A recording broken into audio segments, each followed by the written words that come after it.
ಮಲ್ನಾಡ್ ರೆಸಿಪಿಗೆ ಸ್ವಾಗತ. ಇವತ್ತು ನಾವು ತುಂಬ ರುಚಿಯಾದಂಥ ಹಾಗೆ ಆರೋಗ್ಯಕರವಾದಂತಹ ಬೀಟ್ರೋಟ್ ಸಾಗುವನ್ನು ಹೇಗೆ ಮಾಡ್ಕೊಳ್ಳೋದು ಅಂತ ನೋಡೋಣ. ದೋಸೆಗಂತೂ ಅದ್ಭುತವಾಗಿರುತ್ತೆ. ಇದನ್ನು ನೀವು ಪೂರಿಗಾಗಿರ್ಬೋದು ಅಥವಾ ಅಕ್ಕಿ ರೊಟ್ಟಿಗೆ, ಚಪಾತಿಗೆ ಎಲ್ಲ ಮಾಡ್ಕೊಳ್ಬೋದು. ಪರಾಟಗೂ ಕೂಡ ಮಾಡ್ಕೊಳ್ಬೋದು.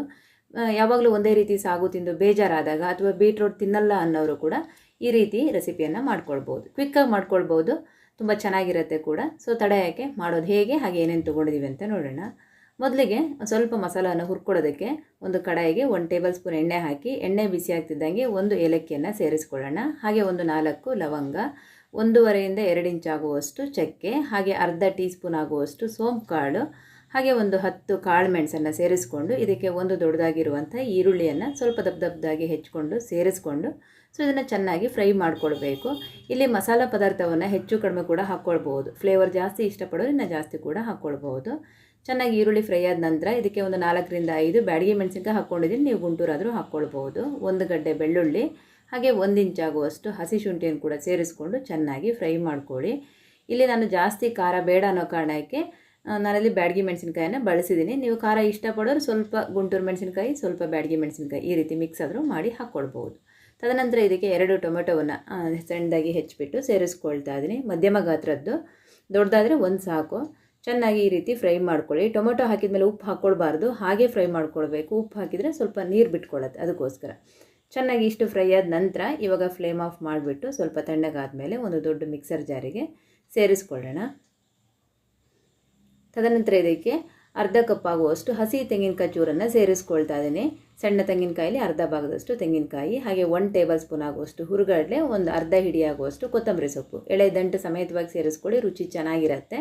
ತದನಂತರ ರುಬ್ಲಿಕ್ಕೆ ಎಷ್ಟು ಬೇಕೋ ಅಷ್ಟು ನೀರನ್ನು ಕೂಡ ಸೇರಿಸ್ಕೊಂಡು ಇವಾಗ ಇದನ್ನು ಸ್ಮೂತಾಗಿ ರುಬ್ಕೊಳ್ಬೇಕು. ಎಷ್ಟು ಸ್ಮೂತಾಗಿ ರುಬ್ಕೊಳ್ತಿರೋ ಮಸಾಲವನ್ನು ಅಷ್ಟು ರುಚಿಯಾಗಿ ಬರುತ್ತೆ. ನೋಡಿ, ಈ ರೀತಿ ರುಬ್ಕೊಂಡಿದ್ದೀನಿ. ರುಬ್ಬಿರುವಂಥ ಮಸಾಲ ಪೇಸ್ಟನ್ನು ಪಕ್ಕದಲ್ಲಿ ಇಟ್ಕೊಂಡು ಇವಾಗ ಮಾಡೋದು ಹೇಗೆ ನೋಡೋಣ. ನಾನಲ್ಲಿ ಕುಕ್ಕರಲ್ಲಿ ಮಾಡ್ಕೊಳ್ತಾ ಇದ್ದೀನಿ, ನೀವು ಓಪನ್ ಬಾಯ್ಲ್ ಆದರೂ ಮಾಡ್ಕೊಳ್ಬಹುದು. ಒಂದು ಕುಕ್ಕರಿಗೆ 1 ಟೇಬಲ್ ಸ್ಪೂನ್ ಆಗುವಷ್ಟು ಎಣ್ಣೆ, ಅರ್ಧ ಟೀ ಸ್ಪೂನ್ ಆಗುವಷ್ಟು ಸಾಸಿವೆ, ಒಂದು 1/4 ಟೀ ಸ್ಪೂನ್ ಜೀರಿಗೆ, ಹಾಗೆ ಒಂದು 10 ಎಲೆ ಆಗುವಷ್ಟು ಕರಿಬೇವಿನ ಸೊಪ್ಪು, ಒಂದು ಸಣ್ಣ ಈರುಳ್ಳಿ ಸಣ್ಣದಾಗಿ ಹೆಚ್ಚಿರೋದು. ಸೊ ಇದಿಷ್ಟು ಸೇರಿಸ್ಕೊಂಡು ಚೆನ್ನಾಗಿ ಫ್ರೈ ಮಾಡ್ಕೊಳ್ಳಿ. ಈ ಟೈಮಲ್ಲಿ ನೀವು ಬೇಕು ಅಂದರೆ ಒಂದು ಪಲಾವ್ ಎಲೆಯನ್ನು ಕೂಡ ಹಾಕ್ಕೊಳ್ಬೋದು. ನಾನಿಲ್ಲಿ ಹಾಕಿಲ್ಲ, ಸ್ಕಿಪ್ ಮಾಡಿ ಹಾಗೆ ಮಾಡ್ಕೊಳ್ತಾ ಇದ್ದೀನಿ. ಹಸಿ ವಾಸನೆ ಹೋದ ನಂತರ ಮೊದಲೇ ನಾವು ಮಸಾಲವನ್ನು ರುಬ್ಬಿಟ್ಟಿದ್ವಲ್ಲ ಇದನ್ನು ಸೇರಿಸ್ಕೊಳ್ಳೋಣ. ಮಸಾಲ ಪೇಸ್ಟ್ ಹಾಕಬೇಕಾದ್ರೆ ಫ್ಲೇಮನ್ನು ಸಿಮ್ಮಲ್ಲಿ ಇಟ್ಕೊಳ್ಳಿ, ಇಲ್ಲಾಂದರೆ ಆಚೆ ಕಡೆ ಸಿಡಿದ್ಬಿಡತ್ತೆ.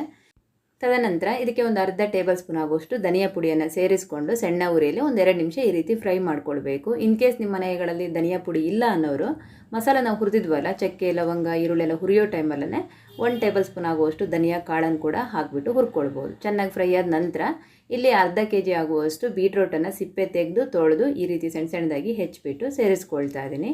ನೀವು ಬೇಕಂದರೆ ನಿಮಗೆ ಇಷ್ಟ ಬಂದಿರೋ ಶೇಪಲ್ಲಿ ಹೆಚ್ಕೊಳ್ಬೋದು.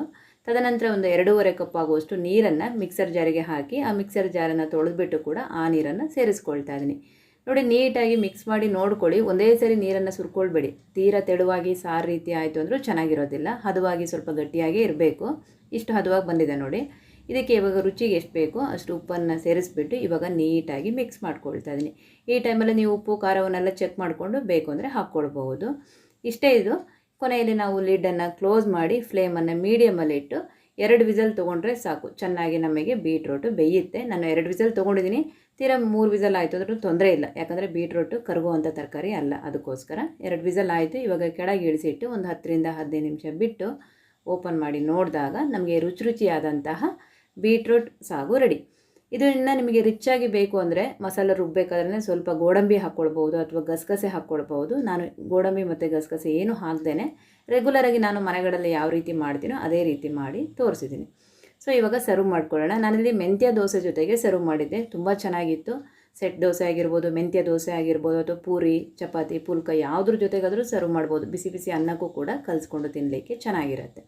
ಈ ರುಚಿಯಾದಂತಹ ಬೀಟ್ರೋಟ್ ಸಾಗು ರೆಸಿಪಿ ನಿಮಗೂ ಇಷ್ಟ ಆಯಿತು ಅಂದ್ಕೊಳ್ತೀನಿ. ಇಷ್ಟ ಆದರೆ ಒಂದು ಲೈಕ್ ಮಾಡಿ, ಹಾಗೆ ಚಾನಲ್ಗೆ ಹೊಸಬರಾಗಿದ್ದರೆ ಸಬ್ಸ್ಕ್ರೈಬ್ ಆಗೋದನ್ನು ಮರಿಬೇಡಿ. ಮತ್ತೊಂದು ಒಳ್ಳೆ ರೆಸಿಪಿಯೊಂದಿಗೆ ಸಿಗ್ತೀನಿ. Thank you.